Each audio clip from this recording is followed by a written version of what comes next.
नमस्कार दोस्तों, आपका ई टू ऑल नॉलेज अड्डा में स्वागत है। मैं आपको नाटक के बारे में पढ़ाने जा रही हूँ। इससे पहले मैंने यात्रा साहित्य और भारतेंदु युग के नाटक और उनके नाटकारों के बारे में पढ़ाया था। आज मैं प्रसादोत्तर नाटक के बारे में बताने जा रही हूँ। तो आइए सबसे पहले प्रसाद जी के ही नाटकों को देखते हैं। जयशंकर प्रसाद, उनका नाटक है सज्जन, जो कि इनका प्रथम नाटक है। इसकी रचना इन्होंने 1910 में की। कल्याणी परिणय, करुणालय 1913 में इसकी रचना की इन्होंने। प्रायश्चित 1913, राजश्री 1914, विशाख 1921, अजातशत्रु 1922, कामना 1927, जन्मेजय का नागयज्ञ 1926, ध्रुव स्वामिनी स्कंदगुप्त 1928, चंद्रगुप्त 1931, ध्रुव स्वामिनी 1933। इस तरह मैंने प्रसाद जी के सारे नाटक उनके सन के साथ आपको दिए हैं स्क्रीन पे। प्रसाद जी के नाटकों को एग्ज़ाम में ज़रूर पूछा जाता है। पहला क्वेश्चन तो इनके बनता है प्रसाद जी से कि प्रथम नाटक इनका कौन सा है, तो वो सज्जन है।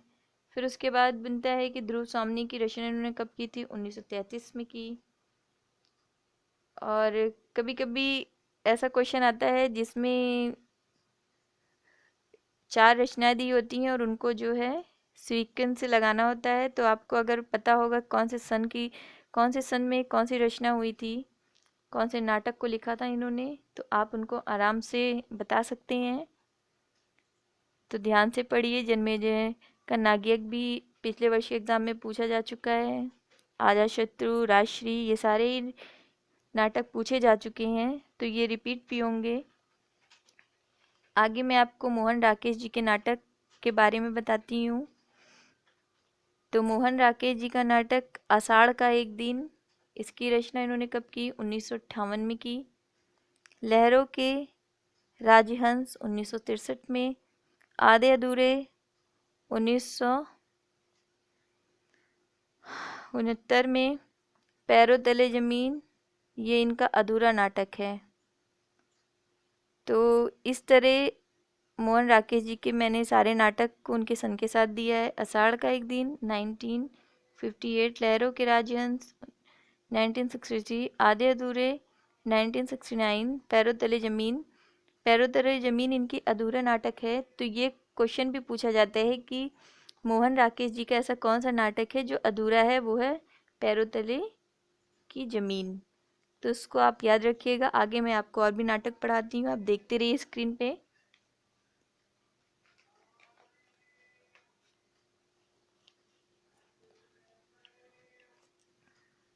उपेंद्र नाथ अश्क जी के नाटक जय पराजय 1937, कैद 1945, उड़ान 1946, अलग अलग रास्ते 1954, भंवर 1950, अंजू दीदी 1954, अंधी गली 1954, पैतरे 1952। तो ये उपेंद्र नाथ अश्क जी के उपन्यास हैं, इसको भी आप पढ़िए। इसके सन भी मैंने दिए हुए हैं। इसमें अंजू दीदी, अंधी गली, ये सब पूछे गए क्वेश्चन हैं, तो ये रिपीट भी होंगे।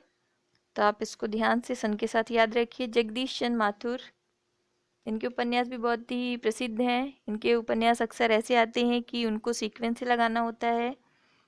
तो कोणार्क 1951, शारदिया 1959, और पहला राजा 1969। ये इनके नाटक हैं, इनको ध्यानपूर्वक पढ़िए। कोणार्क, शारदिया, पहला राजा। धर्मवीर भारती जी का अंधा युग 1955 में इसकी रचना इन्होंने की है। अंधा युग पूछा जाता है कि ये किसकी रचना है, तो वो है धर्मवीर भारती जी की। इसको कब इन्होंने लिखा था, तो 1955 में। अब आता है डॉक्टर लक्ष्मी नारायण लाल जी का नाटक, वो है अंधा कुआं 1955, मादा कैक्टस 1959, तीन आंखों वाली मछली 1960, सुंदर रस 1959, सूखा सरोवर 1960, रक्त कमल 1962, रात रानी 1962, दर्पण 1963, सूर्यमुख 1968,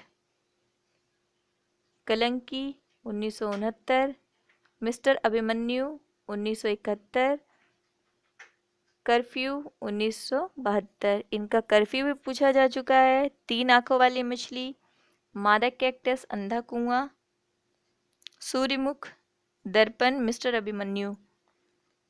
इनके नाटकों में से ये नाटक पूछे गए हैं, तो इनको आप ध्यान से पढ़िए। इनमें से क्वेश्चन रिपीट होते हैं। नाटक एक ऐसा पार्ट है जो बहुत इम्पोर्टेंट पार्ट है हिंदी में, इससे नेट के क्वेश्चन आते ही आते हैं, तो आप इनको ध्यानपूर्वक पढ़िए, याद रखिए। और मेरे वीडियो को ज़्यादा से ज़्यादा लाइक करिए, शेयर करिए, सब्सक्राइब करिए। Thanks for watching E two all knowledge अड्डा।